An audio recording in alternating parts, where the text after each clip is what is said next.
The Gift of the Magi, by Olivier Henry. $1.87. That was all. And 60 cents of it was in pennies. Pennies saved 1 and 2 at a time by bulldozing the grocer and the vegetable man and the butcher until one's cheeks burned with the silent imputation of parsimony that such close dealing implied. 3 times Della counted it. $1.87. And the next day would be Christmas. There was clearly nothing to do but flop down on the shabby little couch and howl. So Della did it, which instigates the moral reflection that life is made up of sobs, sniffles, and smiles, with sniffles predominating.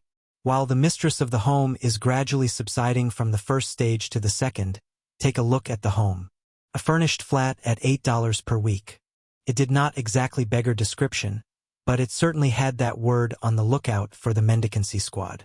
In the vestibule below was a letterbox into which no letter would go, and an electric button from which no mortal finger could coax a ring. Also appertaining thereunto was a card bearing the name, Mr. James Dillingham Young.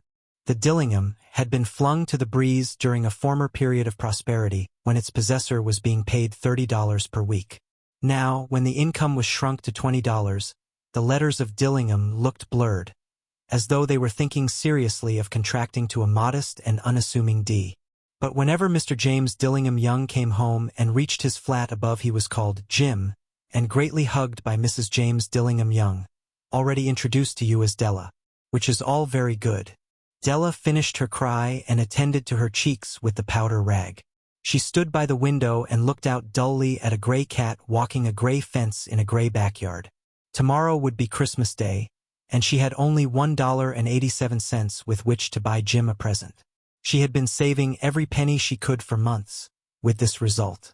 $20 a week doesn't go far. Expenses had been greater than she had calculated. They always are. Only $1.87 to buy a present for Jim. Her Jim. Many a happy hour she had spent planning for something nice for him. Something fine and rare and sterling. Something just a little bit near to being worthy of the honor of being owned by Jim. There was a pier glass between the windows of the room. Perhaps you have seen a pier glass in an $8 flat. A very thin and very agile person may, by observing his reflection in a rapid sequence of longitudinal strips, obtain a fairly accurate conception of his looks. Della, being slender, had mastered the art. Suddenly she whirled from the window and stood before the glass.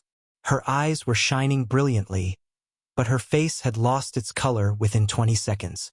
Rapidly she pulled down her hair and let it fall to its full length. Now, there were 2 possessions of the James Dillingham Youngs in which they both took a mighty pride. One was Jim's gold watch that had been his father's and his grandfather's.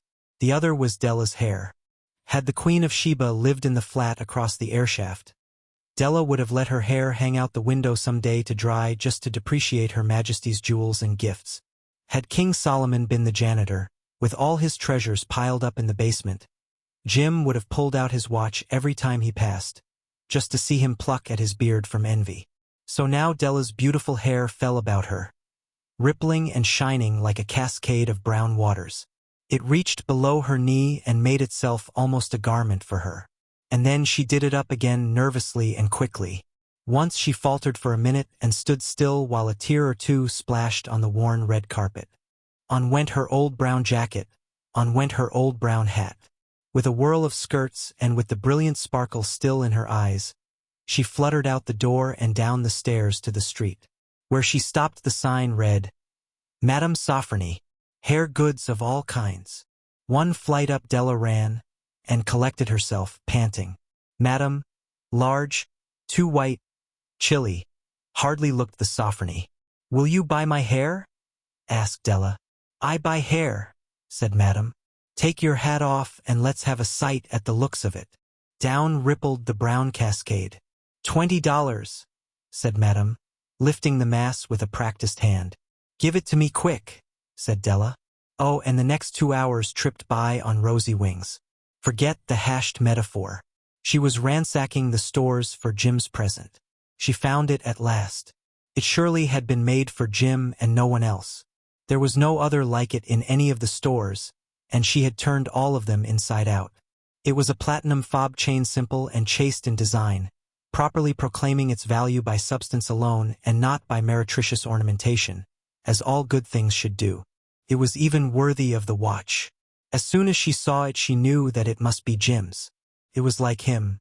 Quietness and value, the description applied to both. $21 they took from her for it, and she hurried home with the 87 cents. With that chain on his watch, Jim might be properly anxious about the time in any company. Grand as the watch was, he sometimes looked at it on the sly on account of the old leather strap that he used in place of a chain. When Della reached home, her intoxication gave way a little to prudence and reason. She got out her curling irons and lighted the gas and went to work repairing the ravages made by generosity added to love. Which is always a tremendous task, dear friends. A mammoth task. Within 40 minutes her head was covered with tiny, close-lying curls that made her look wonderfully like a truant schoolboy. She looked at her reflection in the mirror long, carefully, and critically. If Jim doesn't kill me, she said to herself, before he takes a second look at me, he'll say I look like a Coney Island chorus girl.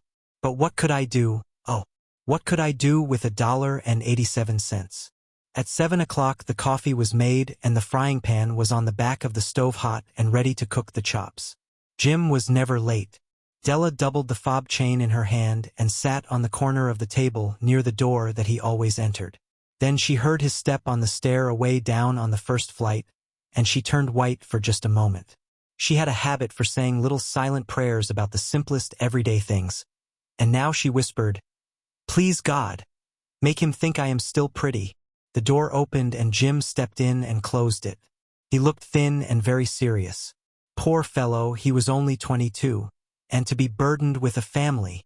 He needed a new overcoat and he was without gloves. Jim stopped inside the door, as immovable as a setter at the scent of quail. His eyes were fixed upon Della, and there was an expression in them that she could not read, and it terrified her. It was not anger, nor surprise, nor disapproval, nor horror, nor any of the sentiments that she had been prepared for. He simply stared at her fixedly with that peculiar expression on his face. Della wriggled off the table and went for him. "Jim, darling," she cried, "don't look at me that way. I had my hair cut off and sold it because I couldn't have lived through Christmas without giving you a present. It'll grow out again, you won't mind, will you? I just had to do it. My hair grows awfully fast. Say, Merry Christmas, Jim, and let's be happy.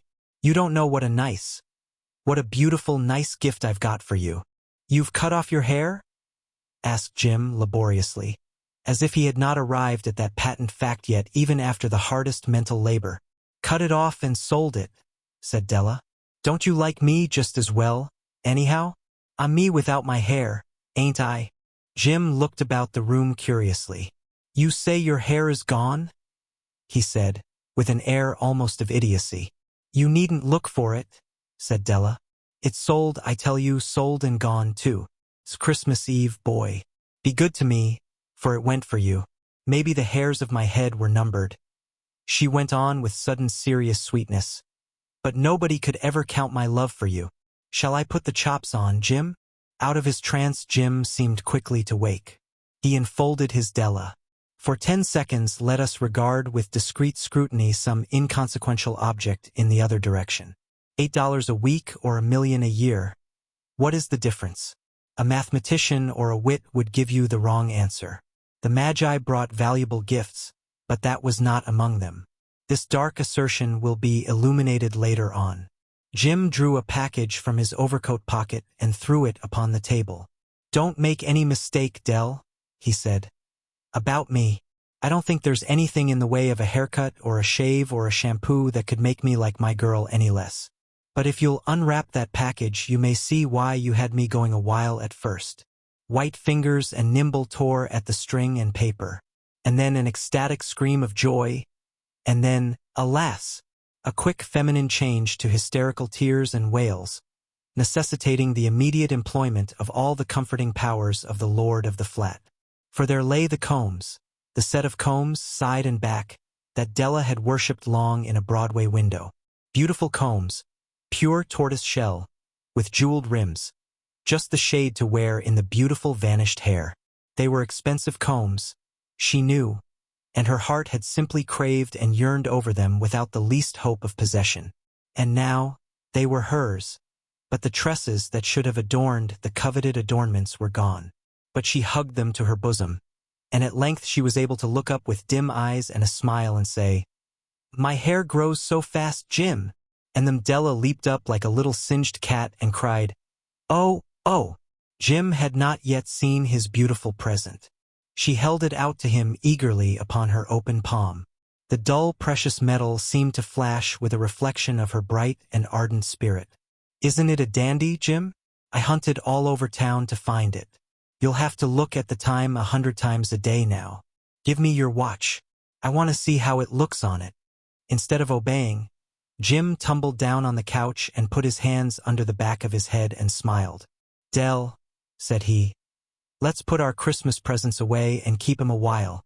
They're too nice to use just at present. I sold the watch to get the money to buy your combs.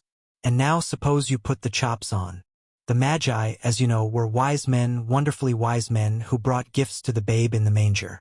They invented the art of giving Christmas presents. Being wise, their gifts were no doubt wise ones, possibly bearing the privilege of exchange in case of duplication.